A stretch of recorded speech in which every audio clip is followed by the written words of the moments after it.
Hey guys, how's it going? This is Joseph Matthews, and in this little tutorial I'm going to teach you how to be funny. And it's actually going to be much easier than you think. These are just some simple tricks that I use to add humor to any interaction, and I know that they're going to work really well for you.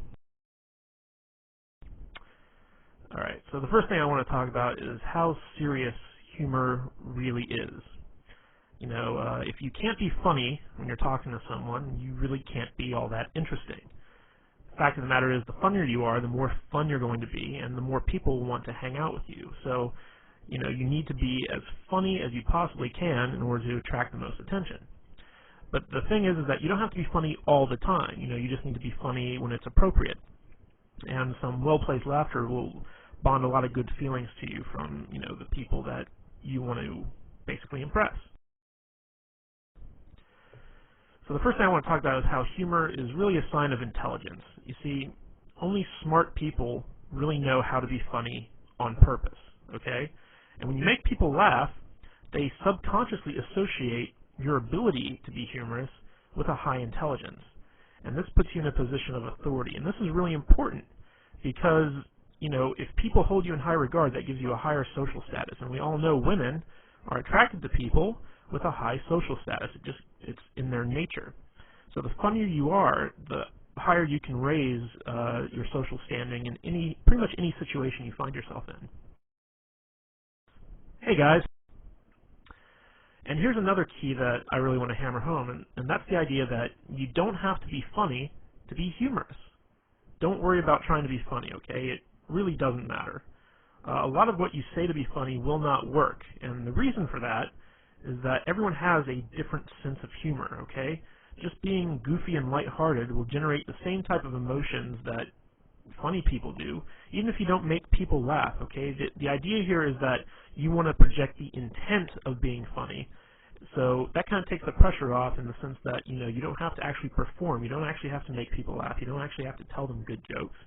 You just have to have the intention to make people laugh and make people have a good time, and they'll pick up on that and appreciate that. Another big thing is, I don't want you to be afraid to mess up, okay? Being funny is an art form. You won't always succeed, but that doesn't mean that you shouldn't try, okay? Now, in our efforts to be funny, you know, stuff happens, you know. Sometimes you might insult somebody, sometimes you might take something too far so that it stops being funny, sometimes you might say something inappropriate in the setting that you're in. You know, this is going to happen if you want to try and be a humorous guy, because being funny is about taking chances. It's about doing stuff that's unexpected. And sometimes it can backfire on you. But if this happens, don't worry about it. Just apologize and move on, you know? If you say something that's inappropriate or insulting, just say, like, look, in all seriousness, I'm really sorry. I was just trying to be funny. Can you forgive me? All right? That's all you need to do if you take things too far. So don't worry about messing up, because everyone knows what it's like to try to be funny and bomb. You know, it's happened to everyone at some point in time. So if you just acknowledge it and you ask for their forgiveness, they will usually grant it to you. Okay, and another thing I want to point out is the fact that humor is not hard to do. A lot of people think it is, but it isn't. The truth of the matter is that anybody can do it. If you think you aren't funny or entertaining, don't sweat it. You can be, and you will be. Okay, believe that it's possible for you to be a funny guy even if you aren't. This will help you a great deal. I know a lot of guys out there are saying, like, oh my gosh, I'm so boring, I have no personality, I can't be funny. Okay, get rid of that belief right now, okay? It's possible for you to overcome that, even if you're like the most boring guy on earth who speaks with like a monotone Ben Stein type voice. Bueller, you know the guy I'm talking about. Okay, even if you're that guy, you can still be humorous, okay? You just have to go with it. You can't be, you know, clinging to that belief that, you know, you're just not a funny guy. You can be and you will be, and I'm going to show you. Hey guys. Wow. Okay, so let's talk about the elements of humor. And these are just quick and easy things that I personally use to be funny when I'm around women. And I'm pretty sure you can use them too. Hey guys. Okay, the first one I want to hammer on is this concept I call immaturity, okay? Basically, immaturity is that, you know, everything that was funny in the first grade is still funny when you're an adult. Okay, grown adults acting like children isn't funny, but grown adults talking like children is. So, if you're like throwing a temper tantrum or whatever because you didn't get your way, no one's going to find that funny. But if you start talking like a baby, but you still act like an adult, that is funny. So let's just go over a few examples here. If you were ever a kid and you're on the playground and someone took your toy and you got mad at them, you'd say, "You're a doo-doo head." Okay? And when you were a kid, saying stuff like "you're a doo-doo head" was funny. So let's take that now when you're like a grown man. Let's say a girl says or does something you don't like, and you just kind of look at her and squint your eyes and say, "You're a doo-doo head." That can be funny. All right. Another thing is, for instance, girls are icky. How many times growing up did you and your friends run around saying girls are icky? All right. Everyone's heard this stuff. Women who've been around kids have heard this stuff.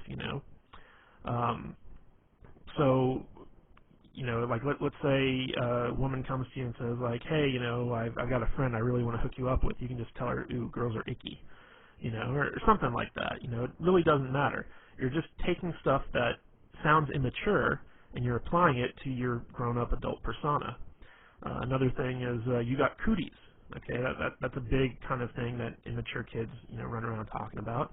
So like let's say you're out on a date with a girl and she's having you're having dinner and she says, "Oh my God, mashed potatoes are so good, you gotta try some."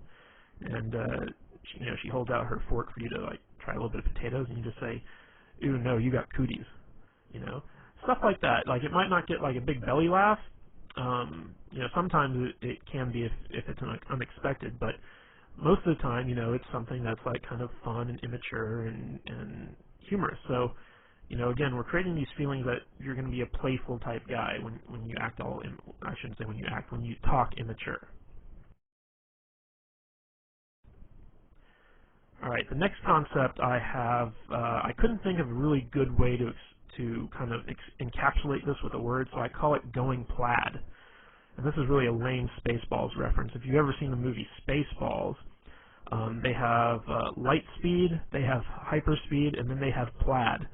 And going plaid means that you're going so fast that you actually turn the color plaid, which is like a mishmash of all these different colors. And basically, I use this concept to explain that you take a complaint or a criticism that someone makes of you, and you own it. And then once you own it, you take it way further than anyone ever really expected you to, okay? So let me give you some examples of this. Let's say you're out with a girl and you say something kind of stupid, and she says, "You're such a dork," but she says it in like a fun way, like she doesn't really mean it. She just says, "Oh, you're such a dork," and you can respond to that by saying, "You're right, I am a dork. I'm the king of the dorks, as a matter of fact. We always get together once a year and have an election, and I've won like the past 12 dork years in a row. And wait till you see my massive Star Wars figurines collection back at home. It's going to make you so hot you won't be able to resist my dork-like charms." That's what I mean by going plaid, is you take something that could be considered something that's negative, and not only do you own it, but you take it to its most ridiculous extreme. So, let's say, you say something kind of funny, and a girl kind of says jokingly, "Oh my God, you're weird." Okay? And, you take that and you're like, "You're right, I'm the weirdest guy you're ever going to meet. In fact, I bottle my own urine and keep it in my refrigerator and label it based on, the time of day and, what month it was." And that's not weird at all. I just think that, it's kind of cool. So you take stuff and you bring it to an extreme, and maybe the urine thing, I just did that off the top of my head. Maybe the urine thing was going a bit too far, but you see what I'm saying. If a girl says you're weird, you say, "You're right, I am weird, but you must be weird too because you're hanging out with me." You take it, you go to the extreme. Another one is when a girl says, "Oh my God, you're so mean." This will happen a lot if you do a lot of teasing. So if you're teasing a girl, she'll be like, "You're so mean. Why are you being mean to me?" And you just look at her and you just say, because I'm a mean person. Duh. What are you, stupid? Of course I'm mean. I'm the meanest guy you're ever going to meet, You must be a masochist because when you hang out with me, I'm going to be so mean to you.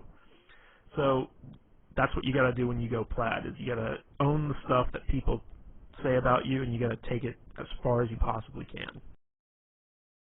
Hey guys. Okay, the next kind of concept I want to talk about is dick and fart jokes, otherwise known as racy humor. Okay?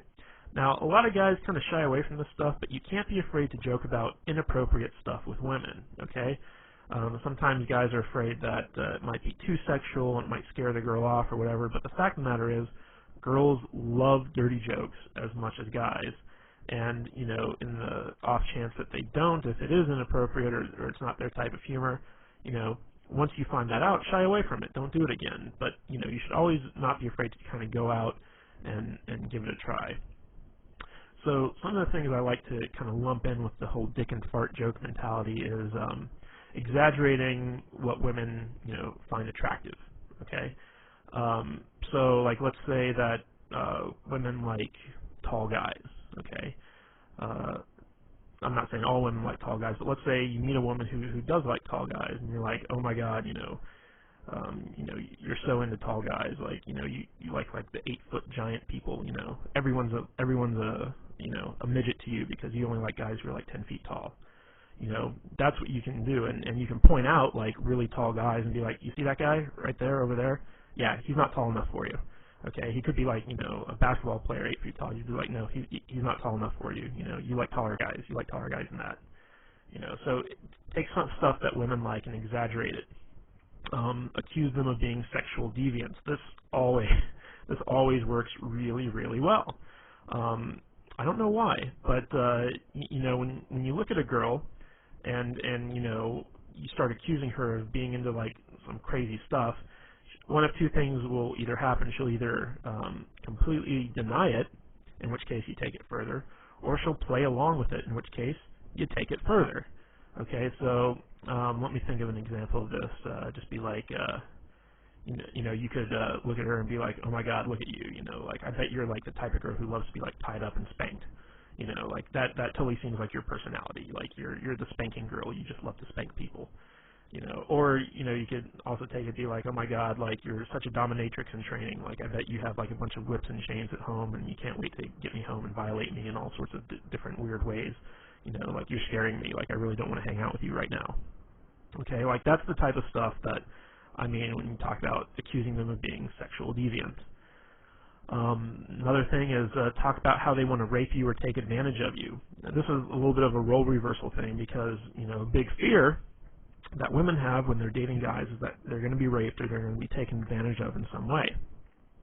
But you can actually use this to your advantage by turning it around and saying stuff like for instance, you know, if she brings you a drink and you say like, you didn't slip a roofie in this, did you? Because, you know, the last thing I want to do is wake up in bed and find out that you completely took advantage of me. You know, or you know, if she gives you a drink and you say like, are you trying to get me drunk? Because you know, I'm not that type of guy. You know. Stuff like that. You know, you want to kind of accuse her of being the one trying to get you into bed, okay, or trying to take advantage of you in some way. And this is funny, but it also has like some underlying sexual tension aspects to it, which can be really fun. Another thing is to make fun of bodily noises. You know, like everyone thinks, you know, fart noises are funny, and you know, you can just sit there and be like, you know, with your mouth just go, and then accuse her of being farting. Just look at her and be like, ew, I can't believe you. Ew. You know? And, you know, it's funny because it's obvious you're the one doing it, but you're accusing her, so, you know, it gets some laughs. And the last one is to accuse women of having outrageous fetishes. Okay, and this is stuff that where you take the most mundane thing and you turn it into a fetish. Okay, so for instance, like let's say that you're talking to a girl and she's complaining about having to go to the optometrist to get her eyes examined, and you can say something like, you know, you don't fool me, you know, I know your secret, you know, you have an optometrist fetish, like you have optometrist porn at home that you secretly jerk off to, and you can't wait to go to the optometrist because like you're in love with the optometrist. You know, you take mundane stuff and turn it into a fetish. Like, you know, lots of girls love to shop for shoes. So you say like, oh my God, you have such a shoe fetish. Like, you know, if those shoes were like a man, you'd totally have sex with them. You know, that's what I mean by turning stuff into outrageous fetishes. Hey guys. Okay, recall humor. Recall humor is basically taking what was funny once and continue to have it be funny again. And this is really where inside jokes come from. So basically, take something that you both thought was funny, that you both laughed at, and reference it again whenever you want it to be funny again. Let me give you some examples of this from my own life. There's a TV show on USA Network. It's called Psych, and it's about this guy who pretends to be a psychic and helps the police solve murders or whatever. And there's a lot of really funny lines in this show. And you know, me and a girl, she used to come over to my place and watch the show with me because I got her into it. And there was one episode where there was a line that the main character used, and he basically said, "Are you a fan of delicious flavor?" And you know, me saying it right now, it's not all that funny, but in context, it really was. So me and the girl laughed really hard at that. And so every time I'd call her up, I'd start off the conversation by saying, "Hey, are you a fan of delicious flavor?" And she'd of course say, "Yes, I am." And I'd be like, "Well, then I got a treat for you." And then I'd talk about something cool that we were going to do. So that's a good example of recall humor, where you take an experience that the two of you shared, the two of you had a really good, you know, laugh at, and then you bring it up and you apply it to other stuff. Another example of this is, you know, if you've ever seen the movie Forgetting Sarah Marshall, which is kind of this romantic comedy, there's a part in there where this guy basically meets this other guy. He's British, and he says, "You sound like you're from London." You know, he kind of does this impersonation of like a British accent that says, "You sound like you're from London." And I went to go see this movie with a girl, and it was out in the theaters. And this girl couldn't stop laughing when the character said that. She just thought it was the funniest thing in the world. So every time I'd get together with her thereafter, one of the first things out of my mouth is I'd look at her and I'd say, "You sound like you're from London." And she'd just start laughing and she'd smile and stuff like that. And it was fun. It was recall humor. But it doesn't always have to be like, you know, lines from TV shows or movies or something like that. It could be something that someone said. And it doesn't even have to be all that funny. Like, for instance, I used to date this girl, and she would have to work in the morning, so she couldn't, like, you know, stay out too late or whatever. So basically by 10 o'clock or what have you, like, she'd have to be at home and in bed. And she used to say, you know, that, you know, if she doesn't get home in time, she's going to turn into a pumpkin. So I would use that. And whenever we were out, I'd look at the time and say, like, uh-oh, you know, like you're only a couple minutes away from turning into a pumpkin or something along those lines. And it was, you know, it's this kind of fun thing where you have this inside joke that, like, no one else really gets except the two of you because you're the only ones that really experience that. So if you've ever had that experience with a girl, be sure to call it back up and use it when you need to. Hey, guys. Okay, the next thing I want to talk about is ambivalence. And this is actually one of my favorite ways to be funny, basically. And what ambivalence is it's basically you look forward to something bad happening or you take pleasure in someone else's misfortune. And you're also kind of unresponsive to bad things. And the reason that this works is because these types of reactions are really shocking and surprising. And because they're so unexpected, they are therefore funny. I'm going to use an example of this. If you've ever seen the movie Private Parts by Howard Stern, there's a whole scene in there where he talks about being in Vietnam and thinking it's unfair that, you know, that they miscounted the number of confirmed kills he got, because what he did was he went and he found a school full of Vietnamese children, threw a grenade in there and killed like 80 of them. And when his sergeant, you know, came to count the bodies, he said, you know, Private Stern, these are kids, that counts as one kill. So, you know, this kind of horrible story about, you know, going to a school and killing like 80 children, and being upset that it only counts as like one kill, that's an example of ambivalence. You know, you're taking this horrible, horrible act, in wartime, no less, and bragging about it and being upset that you didn't get credit for killing all those children. So that's kind of an example of ambivalence, where you take something bad and you actually kind of take some type of delight in it. So a little bit of a better example of this, like let's say you're talking to a girl and she's complaining about how she works really hard but she never has any money. She's like, oh, I'm so poor. You can take a lot of glee in that. You can be like, yeah, looks like you're gonna have to start, stripping or walking the streets or something like that. You're gonna need to make some extra money. You just kind of take pleasure in the fact that she's poor, and you start kind of trying to get her to do all these terrible things to make money. Like looks like you're gonna have to be a drug mule. I'm gonna have to fly you down to Mexico and shove condoms full of cocaine up your butt and then take you back across the border in order to help you pay a rent.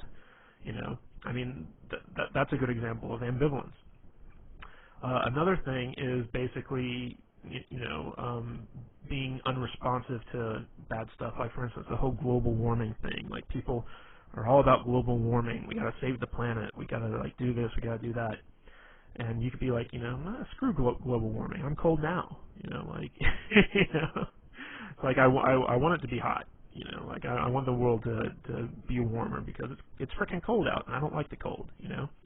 So that's another example of ambivalence. And ambivalence really stems from just being lazy and not caring.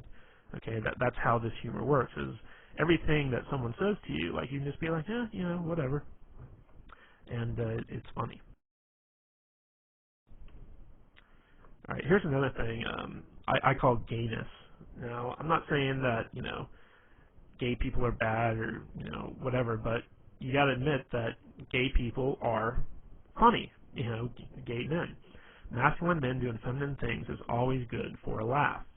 And stories are also always much funnier when they're told in a gay voice. So, whenever you're hanging out with a girl or whatever and you start talking gay, she's going to enjoy it. She's going to laugh because it's something that's different from who you really are, which is, hopefully, a straight, heterosexual, masculine man. So, sometimes I'll be like, hey, it's gay story time, and then I'll tell a normal story that I was going to tell anyway, but just do it in a gay voice. Be like, I'll say something like, oh honey, you don't even know, oh my god, the thing with the thing and that guy, oh my god, I can't believe he said that. I'll just go off and I'll riff, but I'll do it in a gay voice. And women, for some reason, I don't know why, they always love it. I don't even think my gay voice is all that good, to tell you the truth, but they like it. Okay, and another great way to use gayness is to pretend to be one of her girlfriends. If a girl starts talking about, something that she'd normally talk about with her girlfriend, I'll be like, wait, pause 1 minute. I'm just going to take my balls, I'm going to put them in this imaginary jar here, okay, I'm putting my balls away. I'm totally your girlfriend right now. Just talk to me like your girlfriend. Oh, sweetie, what's the problem? And then, so it'll be funny and she'll laugh and then she'll start telling me. So you can do a lot of stuff about kind of emasculating yourself, acting gay, talking gay, things like that, and women like it. Okay, another thing is ridicule and teasing. Here's an interesting fact, is that people hate to be made fun of when they're the ones being made fun of. Okay, they hate ridicule when they're the target, basically. However, people love it when other people are made fun of, especially people in authority or people they personally don't like. Okay? So, let's say you're sitting down with a girl in a restaurant for dinner and your waiter's a real jerk, or he's not a very good waiter or whatever. You could start making fun of that waiter. Just start, ridiculing the guy. Don't do it when he's around, but as soon as he leaves, just turn to the girl and just be like, oh my god, that guy's asshole is puckered so tight you couldn't pull a pin from it with a tractor, and she'll be like, oh my god, yeah, and that brings up another thing, is that when you make fun of other people, it creates a sort of bond between the two of you, because it's almost like you're confiding in them your dislike of something else, and you can be united in your dislike for something. So if she talks about something that she doesn't like, or someone she doesn't like, pounce on that, start making fun of it, and she'll start making fun of it too, and before you know it, you two have created a bond over that. Okay? So, use ridicule to ridicule other people, but never, ever, ever ridicule yourself or the girl that you're with. Okay? When you turn ridicule on someone else, they'll tend to get defensive, or it'll lower their self-esteem or what have you. What you want to do is, if you're going to target the girl that you're with, tease her. Okay? And there's a difference between ridicule and teasing. Okay? Good-natured teasing is funny, but if you take it too far, it becomes ridicule. Okay? So when you tease a girl, it's kind of, I'll use an example that we used in the past, where you start making fun of an outrageous fetish that she has. Okay, like let's say she really likes Brussels sprouts, or okay, I got a better one. Let's say she really likes Chinese food. Okay, and she's sitting there, she's like, oh my God, this Chinese food's so good, and I'm just like, look at you, you're so into Chinese food. If Chinese food were a man, you'd totally have sex with it. That's an example of teasing. But like looking at a girl and saying like, oh my God, you look so fat in those jeans. That's not teasing. That's being mean. So you want to walk that fine line. But if you ever got to ridicule someone, always ridicule someone other than yourself or the girl that you're with. Make sure that it's someone that she doesn't like, or someone in authority, like for instance the president. Even if she likes the president or she dislikes the president, whatever, it's always funny to make fun of people who have some type of authority position. You can also make fun of her boss, or your boss, or whatever, someone that has some type of authority over you. Hey guys. Alright, the next one that I want to talk about is impressions. Now, the fact of the matter is, everybody loves impressions, even the bad ones, okay? So, if you want to be funny, when you're telling a story, always do impressions of the different characters that are in the story. It could be a story of you and your friend Bob, and every time, Bob says something, you do it in the Bob voice. And the Bob voice can be something like a really high-pitched, whiny type thing. There's a guy in my group of friends, and his name is Adam. And me and my friends always do impersonations of Adam whenever we tell stories. And when I talk about my friends to the girls I'm with, I use this Adam impression. And it's kind of funny because, Adam, he has this really deep voice, but when we when we do our impression of him, we make him sound like a complete idiot. So we'll say like, yeah, I really like that, yeah. And that's our Adam voice, okay? And it totally sounds nothing like him, but it's a funny voice. So like when we tell the stories to the girls and we use our Adam voice, the girls really laugh, and they're like, does he really talk like that? And you're like, no, actually he's got like a really deep voice, but we just like to use that voice. And before long, sometimes the girls even start doing the impressions like that. So you don't even have to worry if you can't do good impressions. Like, do bad impressions and then brag about how bad they are. So, for instance, like, let's say you're doing an impression of the girl you're with. Like, obviously it's hard for guys to impersonate female voices, so you can just do it in a really high-pitched, shrilly voice. It's like, oh, I'm so tired, I don't want to go out. Why are you making me go out to dinner with you? I don't even like this place. You can start pretending like that's like your impression of her, and she'll be like, I don't sound like that. And you're like, I don't sound like that. And it's a bad impression, but, it's funny. And another way you can do this is do impressions of celebrities or really well-known people, if you're talking about the president, do an impression of the president. Doesn't matter if it's good or not, just, take what you've seen done on TV and try and emulate it best you can, People really respond well to impressions because it's kind of like this theatrical performance. Even if it's not very good, like, you're creating a whole new character that they can get into. Hey guys. Alright, the next thing I want to talk about when it comes time to be funny is talking with stereotypes. Now, all stereotypes are funny because there's always some measure of truth to them.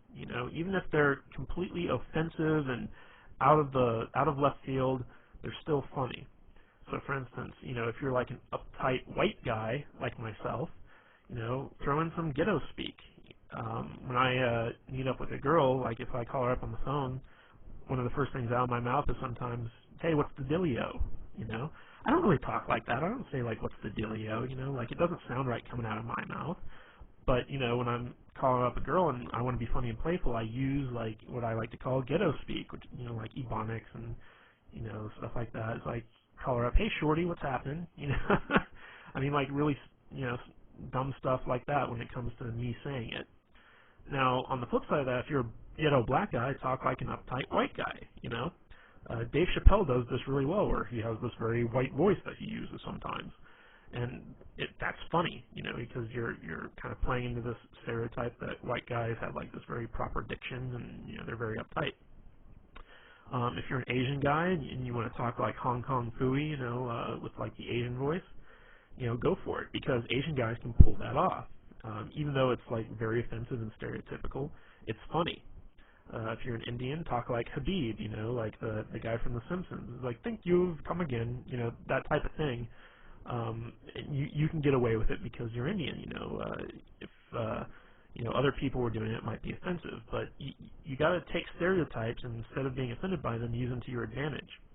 And when you do this, you want to take those stereotypes and blow them way out of proportion, you know, like just take them to their furthest extreme. People love it. Okay, another thing is sarcasm. And sarcasm is probably the easiest type of humor to do, but it's the hardest to appreciate. The more intelligent someone is, the more they can appreciate sarcasm. But just a word of warning here, people with low self-esteem, they don't really like sarcasm, okay? Because it can come off as being really offensive. There's a show that used to be on Comedy Central, I don't know if it still is, but it's called The Kids in the Hall. And it was basically a sketch comedy show. And they had a sketch on there called The Sarcasm Man. And basically it was this guy who had a speech impediment where everything he said sounded really sarcastic. And people were always pissed off at him because it always sounded like, you know, he was just like making fun of them. So, you know, someone would come up to the guy and they'd be like, hey, you know, like, my name's Jim. What's your name? He's like, oh, hi, Jim. My name's Bill. You know, and then the guy'd be like, dude, why are you being so mean? Like, I just came up to introduce myself to you. And it's like, what? I'm not being mean. You know, and it went on like that for like, you know, a good, you know, 10, 15 minutes where the guy was just getting more and more upset, and the guy would have to explain like, oh, I'm not being sarcastic. I have a speech impediment. It's a real problem. And, you know, that was kind of like the punchline to the whole thing. So basically, when it comes to sarcasm, you basically got to act like the person you're talking to is a complete idiot, and you have to lower yourself to their level in order to effectively communicate with them. That's basically what sarcasm is you have a feeling of superiority over the person, and you're kind of poking fun at the fact that they're dumber than you are. And oddly enough, lots of girls really love sarcasm. They really love sarcastic humor, and a lot of girls, as a matter of fact, have a very sarcastic sense of humor themselves. Like, their type of humor is sarcastic. So if you're a guy, you tend to got put up with a lot of sarcastic women. So, and another thing I just want to point out is a lot of the stuff I've been going through with you guys with so far in this presentation is stuff I've learned from women. Like, this is all humor that I've gotten from girls that, you know, made me laugh. And I kind of sat down and was like, what is it they do that's funny? And it's very easy for like a girl to act like, you know, she's better than you and she's smarter than you, and she's got to talk down to you in order to do that. If you're dealing with sarcastic humor from someone else, play into it. Just act like you're a complete retard and be like, you're right, man can't talk, you know. Just go with it. If someone's kind of treating you like that, take it to its, you know, logical extreme. When you're dealing with someone who's sarcastic, you can pull the sarcastic humor all you want. But if you're dealing with someone who's not sarcastic, who has, you know, low self-esteem, is kind of like sweet or whatever, you don't want to go the sarcastic route. Hey guys. Okay, another thing I love to do is use nicknames. Nicknames can be a lot of fun, and they can be really funny. And the more ridiculous the nickname, the better. One of the cool things about nicknames is that it really does create a bond between two people, because when you name something, you imply a certain sense of ownership, and it also becomes a type of inside joke between the two of you.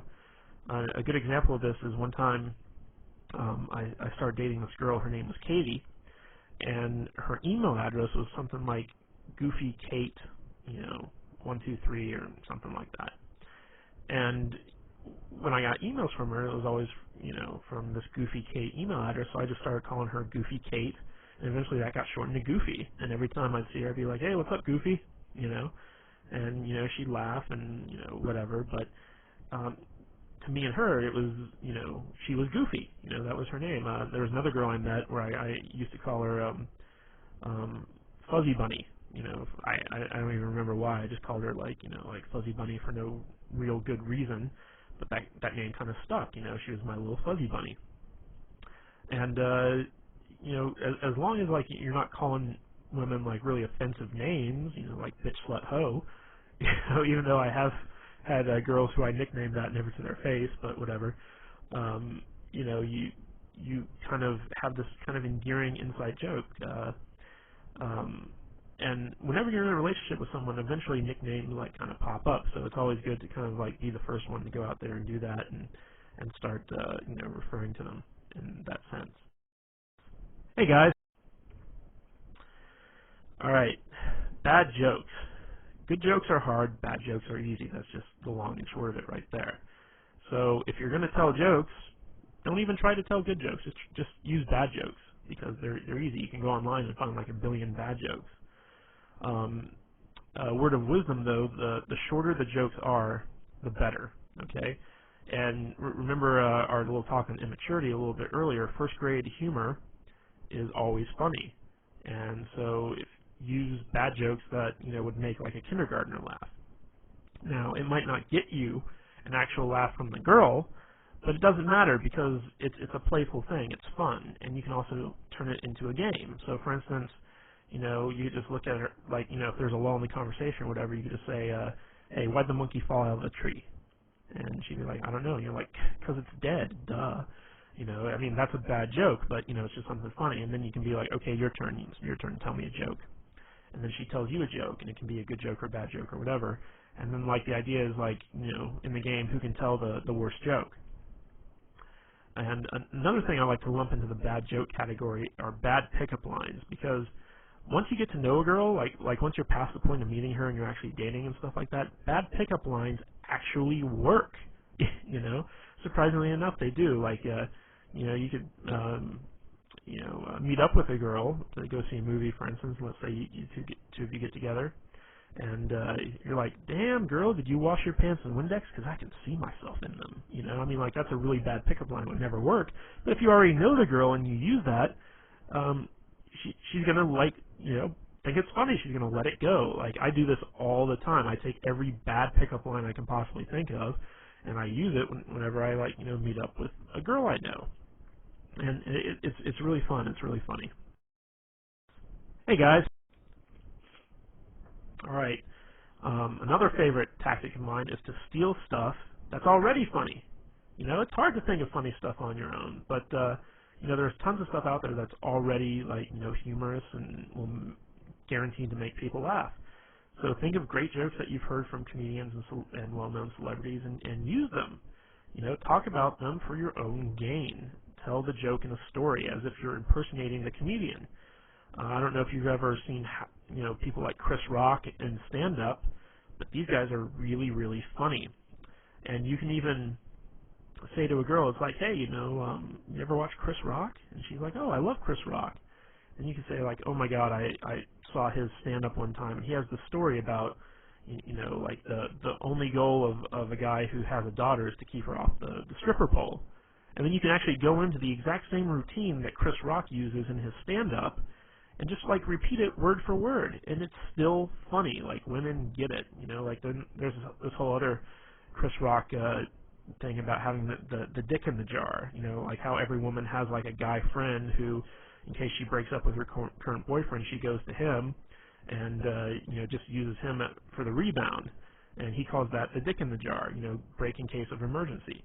So I love Chris Rock stuff, so I have a lot of his stuff kind of memorized so that if there's a lull in the conversation, or I want to make the girl laugh, or talk about something funny, or take the conversation in a new direction, I can just pull out something I love from Chris Rock, Dave Chappelle, Robin Williams, whoever, and just start, reciting it word for word, and maybe even do an impression of them while I'm doing it. So steal stuff that's already funny. It works really good. Okay, now let's talk about self-depreciation. Okay, this is the type of humor where you're basically making fun of yourself. And of course, people love ridicule as long as it's not directed at them.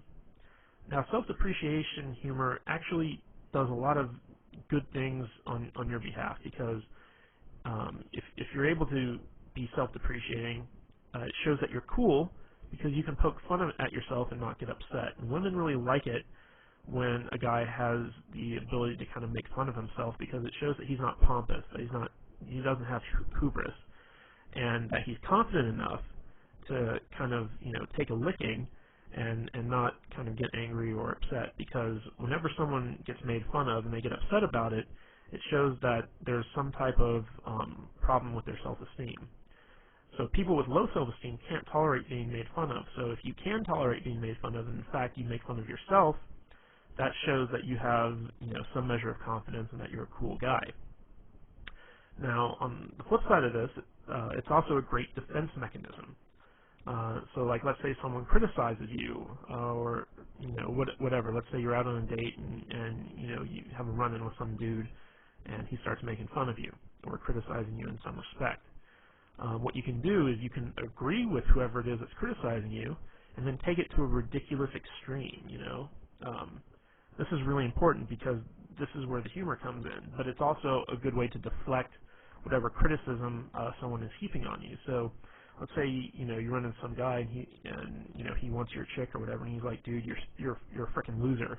Like what's she doing with a loser like you? And you're like, oh my God, yeah, you're so right. Like in a few months' time, I'm gonna be like shitting in a pickle jar. I just know it, but I can never really be as cool as you, man. Like, you're such a cool guy. Can you teach me how to not be a loser, please? Like, in fact, take my girl, please. Like, she needs to be with a winner like you. So basically what you're doing is you're agreeing with the guy, you're taking it as far as it can possibly go, but in a way you're deflecting that criticism, and you're making him seem like a tool, all through the use of self-depreciation. Now, this can also be used to kind of diffuse a mistake or something that you did wrong. So, like, let's say that you made a mistake or you did something stupid. You can use self-depreciation to make light of it and then diffuse the awkwardness. So, let's say let me give you an example. One time I was out on a date and I accidentally farted, and it was very, very embarrassing. And it was one of those farts where, like, you heard it. It happened. It was there, and it was obvious that I did it. And I just looked at her and I just said, "Oh my God, I totally just farted. I'm so sorry. I've been eating a lot of red meat too, so it's going to be a really nasty one. So hold your nose. Go on, plug it up. Hold your nose. If you smell this, you'll break up with me. I just know it. It's the type of fart that could end the marriage." I basically pointed out the fart, and I just let it go and wouldn't let go of it. I took it to the extreme. I was just like, oh, it's going to be so nasty. Like, I've been eating all the wrong foods. It's going to be disgusting. You're going to break up with me because it smells so bad. It's just terrible. And so, like, I turned what was really kind of an awkward situation to something where she just couldn't stop laughing, And again, that was that kind of led into some recall humor later on, where it was like the fart that would end the marriage. And, she'd say stuff like, well, you farted in front of me and I still didn't break up with you. And I'd be like, oh, yeah, what's wrong with you? So you can use stuff like that. And I want to make the point that if you use self-depreciation, don't use it to point out your own flaws or harp on your own insecurities. A lot of guys will try and use self-depreciating humor to kind of, diffuse stuff that they feel uncomfortable about. Like, let's say you have a big nose, and you make fun of yourself because you have the big nose. That's not a good thing, because what you're actually doing is you're highlighting stuff about yourself that's bad, and you think it's bad, and you don't want anyone else to think it's bad. However, by doing that, you're basically pointing out to everyone, hey, look at all the bad stuff about me. Even if they laugh at it, it's not good. So when you do use self-depreciation, only use it as either a defense mechanism or to diffuse some type of awkward situation. Don't ever use it to point out the fact that you have something wrong with you. Like, for instance, I'm not a very thin guy, you know, I'm a little bit overweight. So when I'm out with a girl, I'd never start making fun of myself for being fat, because that's something that I don't want her to kind of harp on, you know, I don't want her to glaze over it. Now, if someone else calls me fat, then I'll go along with it. I'll just be like, oh my God, you're so right. Like, I'm totally like one step away from being Jabba the Hutt, you know. I'm going to need a slave girl really soon, you know. So if someone else points it out, then that's when you use a self-depreciating humor, but you never bring it up on your own accord because you're insecure about it, okay? Most of the time, people won't even notice stuff that you're insecure about until you bring it up, and then they can start holding that against you because they know that, you know, you're kind of wishy-washy on it. So, just as an aside, never use self-depreciation to point out your own flaws or harp on your own insecurities. But the biggest key to being funny is to have fun. If you have fun, the humor will come naturally, okay? If you're just able to sit back and relax, not worry about anything, not worry about censoring yourself, not worrying about messing up, you will naturally, if you're an intelligent person, which I'm fairly certain that you are, be a funny person. You'll pick up on stuff, you'll crack jokes, you'll have a good time. Remember, humor is all about feelings. It's not about really getting a response. It's not about making people laugh. It's about making people feel good. The better you can make people feel, the more they'll like you, and the more personality you'll display. Even if you're not a funny guy, just be super, super positive. People like positivity. And if you can mix that positivity in with some fun every once in a while, people will like you even more. So out of everything I told you about, if you can't even remember one of those little concepts about how to be funny, just have fun. The more fun you have, the more naturally funny you'll be, and the easier it'll be to make people laugh and have a good time with you. Alright guys, that's all I have for the video. I hope you really enjoyed this thing. Like I said, I got most of this material, most of these concepts from girls who use them on me. So this is stuff that I know for a fact girls respond to. I use all this stuff in every one of my interactions, and I always get a good response from it. So if you need to, watch this video as many times as you want, learn the concepts, and actually go out and start using them, and you'll be absolutely amazed to see the type of responses girls give you. Alright guys, this is Joseph Matthews, and I'll catch you later.